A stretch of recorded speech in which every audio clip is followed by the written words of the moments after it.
নিতে চাই, মানুষ কি বললো বা না বললো সেটা দেখার দরকার না, আমার আল্লাহকে সন্তুষ্টি করার জন্য আমাদের কাজ করতে হবে, ঠিক কিনা?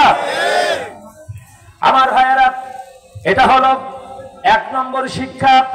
আমরা আল্লাহর গোলামি করব, দাসত্ব করব, আর সেই দাসত্ব আর গোলামির ভিতরে কোন রকম কাউকে শরীক স্থাপন করা যাবে না। সূরা জুমারের 2 নম্বর আয়াতে আল্লাহ রাব্বুল আমিন বলেন, ফাআবুদিল্লাহা মুখলিসাল লাহুদ্দিন, তোমরা একনিষ্ঠভাবে আল্লাহর গোলামি করো, দাসত্ব করো।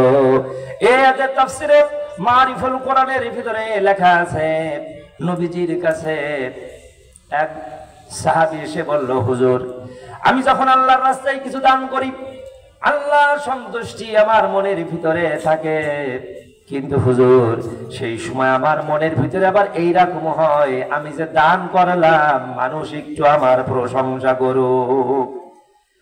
এই কথা শোনার পরে নবীজি বললেন, সেই সত্তার নামের কসম করে বলছি, যার হাতে আমি মুহাম্মদের জীবন, তুমি যদি এইভাবে দান করে থাকো, তোমার এই ধরনের দান আল্লাহ রাব্বুল আলামিন কবুল করবেন না, কারণ এটার ভিতরে শরীক স্থাপন হয়ে গেছে।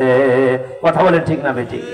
তাহলে আমাদের এই মাহফিল করা, আমাদের মসজিদ নির্মাণ করা, মাদ্রাসা নির্মাণ করা, এক কথায় যত রকম ভালো কাজ আছে, যদি মানুষের সন্তুষ্টির জন্য হয়, বিশ্বাস করেন ওটা আল্লাহ কবুল করবে না।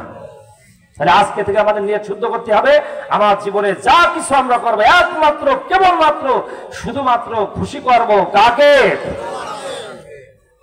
আল্লাহু আল্লাহু কি যে মধুর নাম, আল্লাহু আল্লাহু কি যে মধুর নাম, ধরার তামাম মনি মুক্তা পান্না হীরা সোনা দানা, হয় না যার তুলনা, আল্লাহু আল্লাহু কি যে মধুর নাম। লিল্লাহে তাকবীর। আমার ভাইয়েরা, এবার আসেন 2 নম্বর শিক্ষা।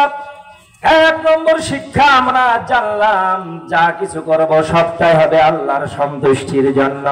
এবার 2 নম্বর শিক্ষা আল্লাহ বলে দিলেন, ওয়া বিল ওয়ালিদাইনি ইহসানা।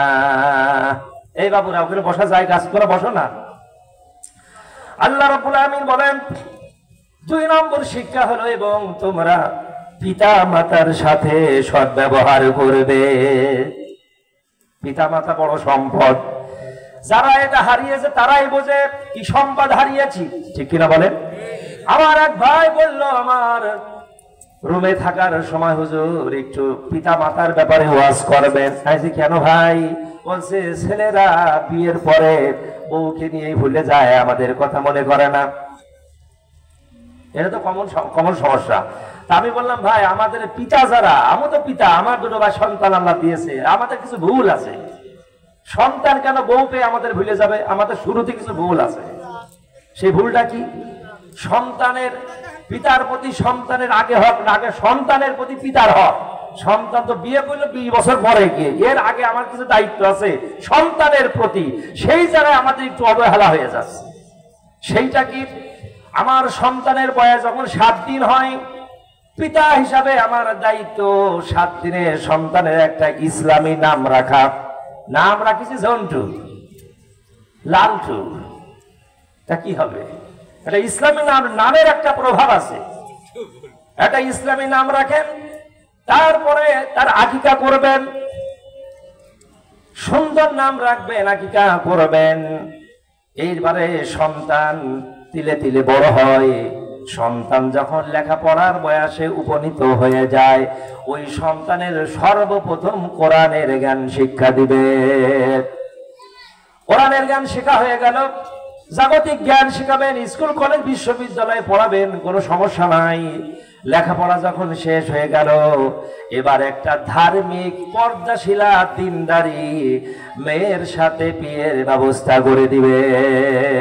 এই পর্যন্ত হলো পিতার দায়িত্ব। কিন্তু আমরা প্রথমেই কি ভুল করেছি, ইসলামী নাম রাখিনি, সন্তানের ইসলামী নাম রাখিনি, আকিকাও অনেকে দেয় না। তারপরে লেখাপড়ার ক্ষেত্রে আমরা যে এত করবলিত কোরআন হাদিসের জ্ঞান শিক্ষা দেন, হ্যাঁ মাদ্রাসায় পড়িয়ে কোরআন হাদিস পড়িয়ে কি সরকারি চাকরি হবে? বলে আলেমরা সরকারি চাকরি করছে না, ঘৃণা করে আরবি শিক্ষায় শেখায় না, ইংলিশ মিডিয়ামে পড়িয়ে বড় শিক্ষিত করবে। এখন জজ ব্যারিস্টার হয়েছে, বড় অনার্স মাস্টার করেছে, এখন বিয়ে করে বউ নিয়ে ঢাকায় বাসায় ওরা থাকছে, বাপ মার খোঁজ নিয়েছে না, এখন হুজুরদের বলছে হুজুর দোয়া করেন, ছেলে মেয়েদের পিতা মাতার খেদমতের ওয়াজ করেন। আমি ভাই আগে তো শুরুতে আমরা ভুল করেছি। আমার বিশ্বাস, আমার ধারণা, কোন একজন কোরআনের আলেম, কোরআনের হাফেজ বিয়ের পরে মা বাবাকে খেতে না দিয়ে, পড়তে না দিয়ে, সব বউকে দিয়ে পিতা মাতার খোঁজ খবর রাখেই না। আমার জানা মতে এখন আমার সামনে পড়িনি, আপনাদের এলাকায় আছে কিনা জানি না। আলেমদের বেতন কম হয়, তারপরে যে টাকা পায় তার ভিতর দিয়ে পিতা মাতার খাবার দাবার দিয়ে কি দেয় না বলেন? কথা বলছে না, আছে না প্রমাণ? এই জন্য আগে আমরা পিতারা সন্তানের হকটা আদায় করি, এরপরে আমি সন্তানের কথা বলবো। সন্তান আজ যে সে একদিন পিতা হবে, ঠিক কিনা? আজকে যে সন্তান সে তো একদিন পিতা হবে, হবে কি হবে না বলেন? আজ যদি আমি আমার পিতার সাথে আমার মার খোঁজ খবর না রাখি, তাদের খাওয়া পড়া না দিই, তাহলে আমি যখন বিরুদ্ধ হয়ে যাব, আমার সন্তানও আমার দেখবে না, এটা বাস্তবতা। সুতরাং আমি যদি বিরুদ্ধ অবস্থায় আমার সন্তানের খেদমত আশা করি, পুত্রবধূর খেদমতের আশা করি, তাহলে আজ আমার মা বাবা যখন বিরুদ্ধ হবে, তাহলে আমি সন্তান, আমারও দায়িত্ব তাদের দেখাশোনা করা, সার্বিক অবস্থার প্রতি খেয়াল রাখা, এটা হলো সন্তানের দায়িত্ব। আল্লাহ বলে দিচ্ছে 2 নম্বর শিক্ষা, ওয়াবিল ওয়ালিদাইনি ইহসানা, পিতা মাতার সাথে সৎ ব্যবহার করো। নির্দেশটা যদি বাংলাদেশের হুজুরদের হতো আপনি না মানলেও নাম মানতে পারতেন, কিন্তু নির্দেশটা কার?